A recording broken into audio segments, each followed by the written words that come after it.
Hey guys, Kevin here with the final haul video for this batch. There'll be more, there's always more. I have comics to pick up this Wednesday. At the time of recording this, I'm getting ready for a WrestleMania weekend, which will include some purchases. And who knows where I'll end up. So this one's interesting. This is what I'll call weird comic book store haul. Why is it weird comic book store? Alright, here's as best as I can figure out, okay? There is a storefront in one of the small towns in my county, and the guy's only open 1 or 2 weekends of the month. It is a full store, okay? He's got wall-to-wall comics, long boxes, short boxes, bagged and boarded, stuff on the wall. He's got some arcade machines there. He's got big screen TV, watch like comic and geeky stuff and all. He has a ton of stuff. Near as I can put together, he would buy up collections, storage units, go to cons, get people as they were getting out of collecting and all stuff like that, built up his own collection, and I guess would sell it at cons and various stuff. But he would also, if there's not a con, if he wasn't leaving the area now because of COVID, he would take this space and just sell some of his stuff there instead of setting up at a show. This space, it seems, has become the local clubhouse for geeks of a certain age. He looked to be a little bit older than me, but maybe not by much. Maybe 10 years older than me tops. So while I was in there, besides myself, and my own fault, I've only gone once previously, and that was 6 or 7 years ago. But he knew everyone who came in. He was having long conversations with them. He was immensely respectable. He was polite. He was nice. He was not your Simpsons comic book guy type of owner, shop runner. Had a brief conversation with me while I was there, just talking about a few things.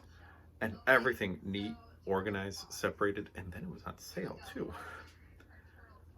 While there, he was even talking about like some people, because they hang out so much, want to help too. Hey, I enjoyed being here and talking comics with you, but I feel like I've wasted so much time in your day. Maybe as long as we're talking, I could clean up. You got some boxes that got moved from this room to this room. I'll help move them and continue the conversation. It seems like a comic book clubhouse. I was super excited for it. So I know about when he might be open next. But as the time of recording, as I said, I'm getting ready for a WrestleMania viewing trip, which I will spend money for. And my May comic list is crazy, and my June list is looking like it's going to be crazy too. So I don't know if I should push it and do a trip too. But anyways, I need to go to the store more. I need to go often. I found a lot of things that are filling holes in my collection. I found stuff that I never knew existed. I found stuff I'm just curious because it's such a good price. Like, I will be going here again, to the dismay of my wife, I'm sure. So this is weird comic book haul. I love comics so much. All right, let's look into it. Now, I've teased it a little bit. Still not ready. Post should be up soon if I can sit down at a computer long enough. But I'm buying up a lot of Alien stuff for some reason lately. So this is Alien, the movie novel, with over 1,000 full-colored photographs inside. I've never seen this before in my life. I never knew this existed. In me preparing for this project, I had to grab this. I am super curious about this. This just looks awesome. They had a bunch of zines and magazines here too, like more than I've ever seen.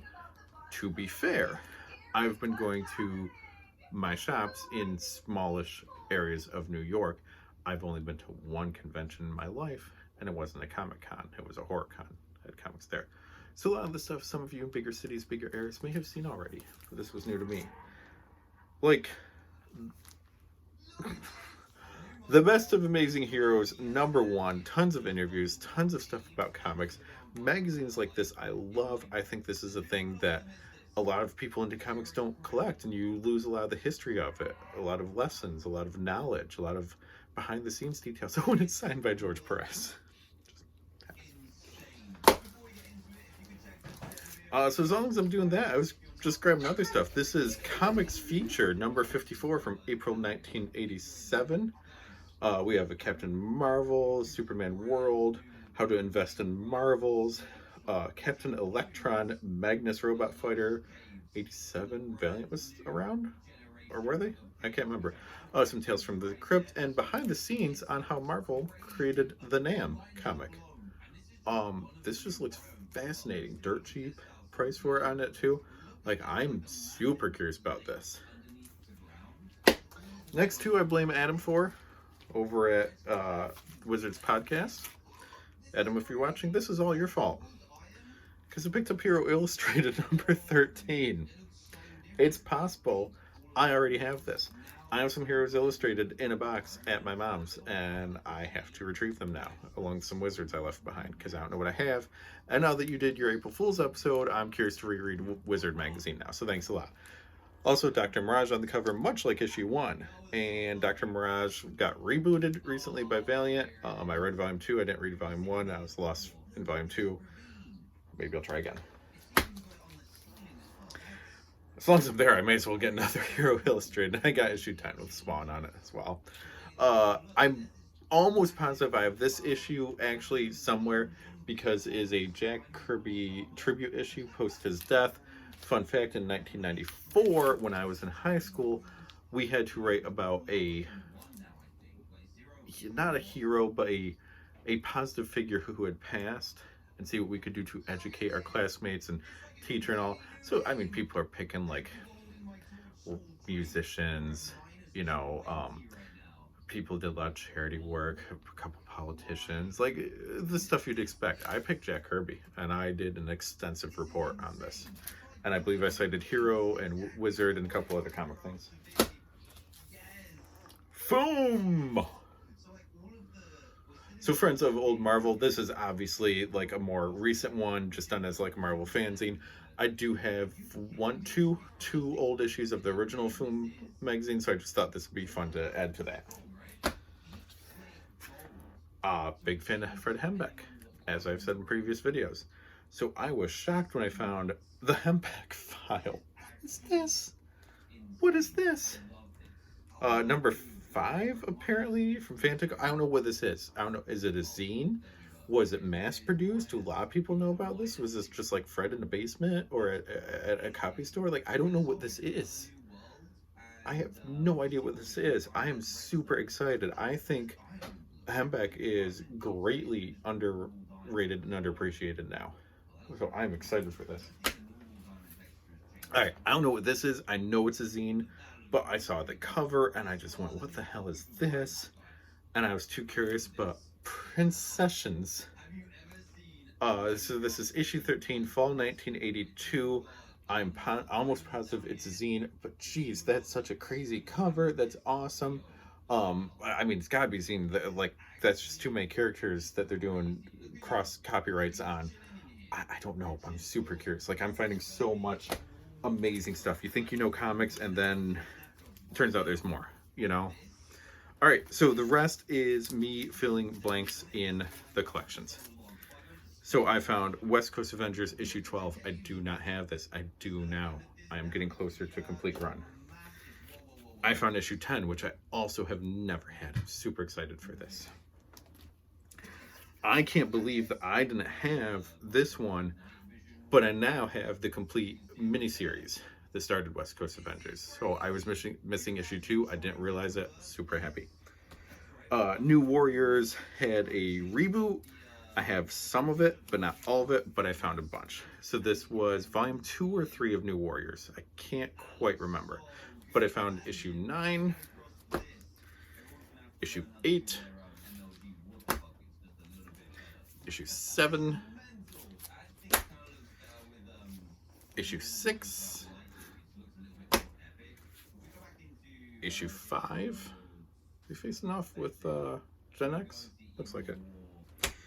That was all for volume 2, and then I'm that much closer to volume 1 complete set. I picked up issue 59, great looking Justice cover. Justice had such an amazing arc throughout the first volume of New Warriors. Can't wait. And I have not had this ever because of who is on the cover. It sold out in 1991. 30 years ago, it sold out before I knew to do, like, you know, a pull list and guarantee myself a copy. So I was just grabbing New Warriors off the rack. This was gone. And 30 years later, I finally own it. But issue 9, because freaking Punisher, everyone else had to buy it. Which is the whole point of doing guest stars, you know, so more people buy it. But my Speedball 11 self did not have this. But I do now. So close. Alright, so that is it for what I currently have to do videos of and show off the collection. I need to put them into boxes, bag and board the rest, and I might even read some of them. I know, it's a crazy thought. I'm debating reading some of these too. We'll see. But if you want to know if I did read them and what I thought about them, anytime I read a comic and have thoughts to express, I put it over at masslibrary.com, my own blog that I've been working on for, probably 15 years. It's gone through a couple changes and all, but all of the content I've ever written is still up there for you. If you want to be alerted to when more videos go up or more thoughts on the website, or if I'm on a podcast or anything else, well, you can check that out across all social medias at Mass Library. If you enjoy the sound of my voice, go ahead and check out The House Show, hosted by the Retro Network, a retro wrestling podcast, and go ahead and listen to the Pop Culture Pub, which is myself, my friend Chris, and rotating other guests that talk about a pop culture geeky topic of the week, kind of like we're all sitting at a bar just having a chat. And of course, most importantly, since we're here on YouTube, go ahead and subscribe to this channel so you can be aware of any time I post fresh videos like this. We'll see you later.